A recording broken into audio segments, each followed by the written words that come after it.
The dating. No, we're not gonna do that. We don't miss that. We don't want that.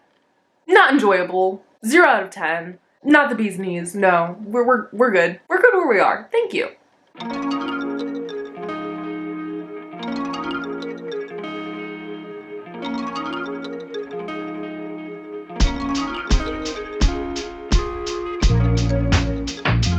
Hey guys, if you're new here, my name is Victoria, and if you're not new here, welcome back to the channel. Today I'm going to be talking about a lot of the things that I miss from living in South Korea, and a couple things I don't miss at all, would never want to experience ever again. I've been home for almost 4 months now, so I'm pretty much in that period of being fully acclimated. That comes a lot of reflection. It's been honestly a lot of give and take in different aspects of my life. You probably can't tell by my little corner, but I live at home. One of the things that I really do miss is having my own space. I mean, anyone would miss something like that. That just comes with the territory.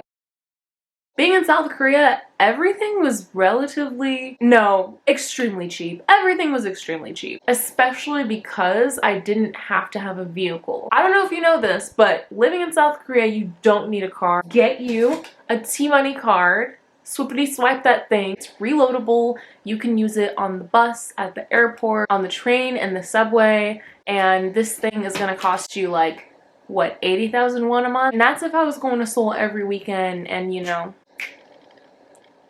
turn it up. Or if you have to commute a lot. Compared to my transportation bills now, if the buses in America were as clean and as efficient and like non-volatile as they are in South Korea, I would be taking the bus here. The like prices of having meals over there was very, very affordable to where I could go out every day if I wanted to and still save a lot of money. Now, if you're wanting American goods, that stuff is way more expensive. It's way expensive, it's way overpriced. If you're gonna get it anywhere in South Korea, go to Itaewon. That being said, I don't know if you know this, but you do not have to tip while you're in South Korea. In fact, you shouldn't tip while you're there. If you're at a restaurant tipping your delivery driver, you just don't do it. Order in more often, because that's what I did, because it was super convenient and super fast and so delicious. Regrets right now. All in all, extremely affordable there, especially if you're just gonna be going there to visit and not really to stay for an extended period of time. But say you're gonna be there for like a week or two, all you really have to shell out for is your plane ticket and like whatever accommodation you choose. Everything is so much more convenient there. Most things are in walking distance. Of course, that depends on where you live, but where I lived, I'd walk out of my apartment 1 minute to a GS25 or a CU. They're both convenience stores. They were both always open. Always. So if you wake up in the middle of the night and you want some banana milk tea, for some reason, you can go and you can walk there and do that. And as long as you feel safe, it's perfectly fine. I was less than 10 minutes away from a train station, so just hop on the train, like for an hour, read a book, and I'm in Seoul with all my friends for the entire weekend. Like, it's just super, super convenient. Especially the subway and the buses, because they come so frequently and they're so clean. They're so clean. Because everything is so like walkable or busable, you really do not need a car. On the flip side, yes, getting on the train and being in your destination in 30 to 50 minutes was amazing, but also you had some limitations. And I didn't realize this before I went, but the subway does not run all night. Subways do not run all night. You have to plan accordingly. And a lot of the times your plans get cut short because you have to go home like earlier than you expected because you didn't read the map right, or you just have to find a place to stay in Seoul, which is another expense, but in the grand scheme of things, if you're staying in Seoul with friends, that's a split cost. Being in America, living in California, where everything is so spread out and so far away, you have to buy a car. You can't really get by without one. Yes, there are buses. And yes, there are trains, but they're not as connected as they are in South Korea. South Korea is like grid line, stuff overlapping everywhere. Most places anyway, big cities. So not only do I make less money, but I spend more money on bills. Now I have more freedom as far as I can go places when I want and I can leave places when I want. But things don't stay open as late here. Is it really worth it? I mean, no, not really. And these days I'm pretty much a grandma, so it's not like I'm out clubbing till 6 a.m. anymore with my friends. It's just nice being able to be the boss of your own time. But I do miss having the ability to just get on the subway and just watch YouTube for an hour or do homework for an hour. Be productive. Like, now that I have to drive myself around, wow. Imagine complaining about the luxury of being able to drive yourself in your own car that you bought with your money. Okay, we're getting into the thick of it. On average, now, I say this with the biggest air quote of all time.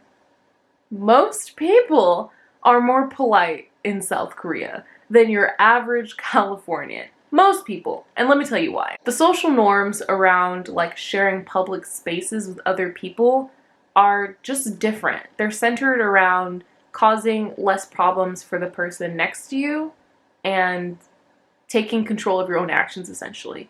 If you're on the subway or you're on the train, you don't eat, you don't really drink anything other than water, because if you spill or you drop something, it's a problem for the driver, right? Or other passengers. You also don't speak on the phone very loudly. You have your headphones in.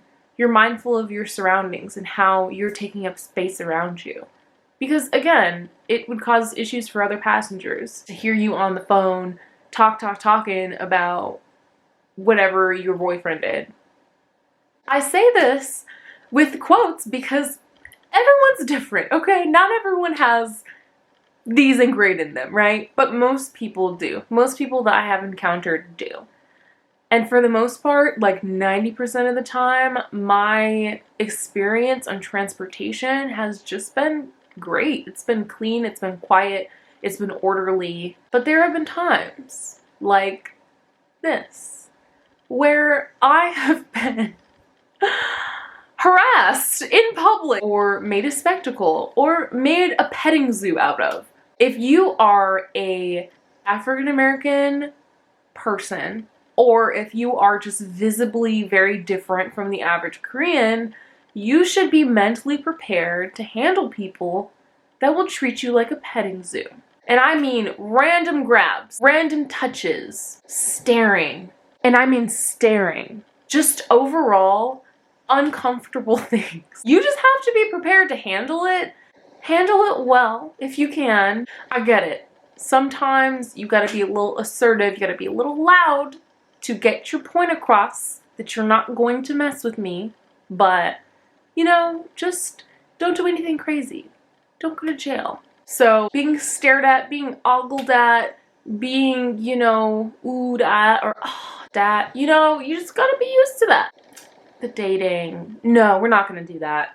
We don't miss that. We don't want that. Not enjoyable. 0 out of 10. Not the bee's knees. No, we're good. We're good where we are. Thank you. Now, the most exciting part. You can tell I'm excited because I'm getting louder, but what was that? I'm over here like, I should get on TikTok. I should really get on TikTok because I just be dancing sometimes and I feel like that would be enjoyable for other people to watch. The culture, the food, 1,000 times better over in South Korea. Museums, palaces, food, traditional clothing, like there's just so many different opportunities and ways to learn about Korean culture being in Korea. There's obviously so many more than I've listed, but these are just the first things that come to mind. Being in Asia, being near Japan, near China, near Vietnam, the food there, authentic and schmackin'. Like, I mean, amazing. Find you a mom and pop and I promise you it'll be 100 times better than whatever you get in California, at least where I've been. And to be honest, I haven't really had any Korean food since I've been back. One, because I would be afraid to go where I live to find Korean food. And two, I don't want to have to write a police report for the assault on my taste buds that would happen. LA is a different story. I might try and find something the next time I'm down there. Where I live, nah, that's a hard no. No. Yes, I do miss a lot of how my life was structured when I was in South Korea, and I do miss my friends that I left behind. Hi. But I'm glad that I left. So, would I go back? Hell yes. 1,000 times yes. Would I go back to live? I want to say no, because the career path that I'm interested in, I just don't see myself being a doctor in South Korea. I just don't. Will that change? Maybe, probably not. As it stands now, I'm not fluent in the language. I don't see myself being fluent anytime soon with the things that I have on my plate. I definitely recommend either living in or visiting South Korea, if not just for the experience, because it was such a great experience for me. Regrets? Honestly, none, because where I'm at in my life and where I'm trying to be, I could not accomplish that if I was still living in South Korea. So I do miss a lot of the aspects of living there. I miss the culture, I miss the people, I miss my friends, the language even, but I'm happy where I am. Honestly, that's everything that I had on my mind to share, but let me know if you think I missed anything. Or if you want to know about a different aspect of my life living in South Korea, like how my experience applying and then moving over there was. I'm open to anything. That's all I wanted to share with you guys today. So thanks for watching, and I'll see you next time.